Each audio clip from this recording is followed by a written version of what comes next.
Hey guys, we have us here a General Electric Fasionette.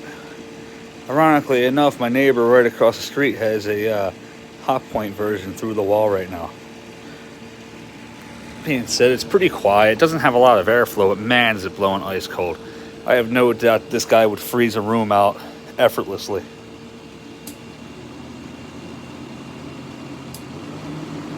Makes a little bit of noise on high. Pretty quiet on medium and low though, especially low. I love it. I think I might as well fire it up because it's probably the last warm day of the year. Oh.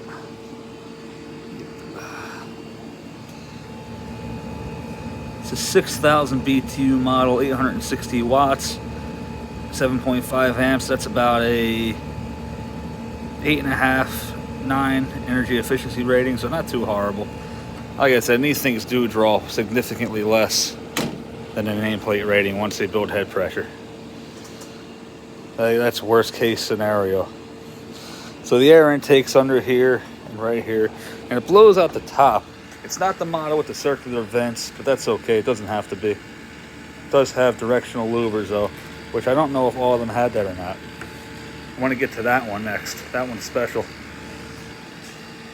First thing you're going to notice about this, or that I notice, is that how much significantly above average shape this is in. At first I thought there might have been a modification.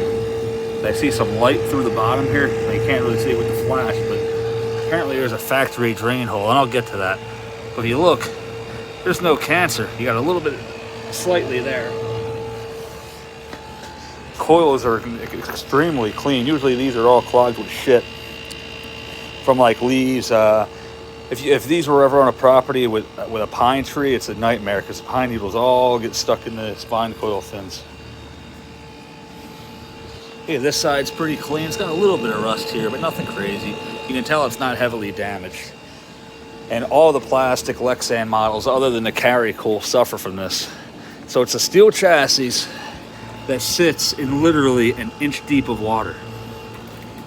Although it looks like on the Fasionette, there is a slight... I'm going to try to do this without flipping it over, so bear with me. 1 second.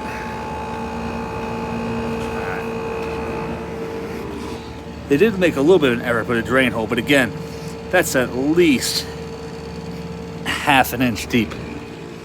So either way, this thing is not draining water. There we go. Effectively enough to not have damage. Now, I thought that the GE logo in this was missing, but upon further in this one too, but upon further research, the earlier models did not have the GE logo. That being said, I had to find one for it. Now, this thing could definitely benefit from a paint job. It's pretty faded, pretty rough looking, but the good news is these things are very easy to restore. And they usually sell pretty quick, although I don't have one of these for my personal collection yet, so now I do. And they're in too good of a shape for me to get rid of, because you don't really find these in good shape very often. The only flaw I see is the damaged panels, but the thing is a very, very good runner. I think the vent's pretty stiff, but that's normal for these. Get a temp check on it. Here it is. My temp gun.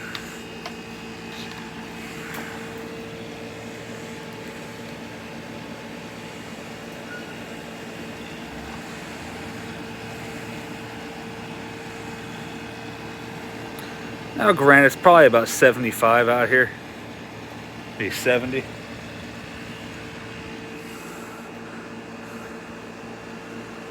About 71 degrees in here, so that's still a what? We're not even hitting in there now. That's still what, a 40-degree difference almost. So yeah, I mean, I'd say this would easily get a small bedroom cooled down pretty quickly and very effectively.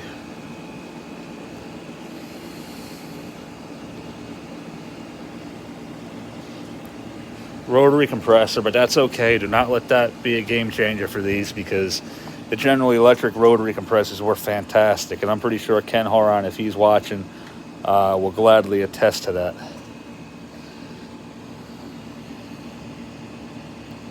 I'm not sure what year this is. If I had to take a guess, 65, 66 maybe. I'd say 65 or 66. That one there is probably about the same. But yeah, that's about all we really got here. I'm going to go on to this one next. I'm not really sure what these thermostats are calibrated. I say about probably 60 degrees. See when it kicks off. Okay, so it's about 71 in here now. So yeah, another little bit. I'd say probably about 62, 60. It would kick off roughly, which is pretty cold for a bedroom if you think about it, especially if it's dehumidified properly. It'll feel a lot colder than it really is. So yeah, I'd say this unit works perfectly. And like I said, there's your dead band because it's not kicking back on. So yeah. Thanks for watching, and we are going to move on to that one.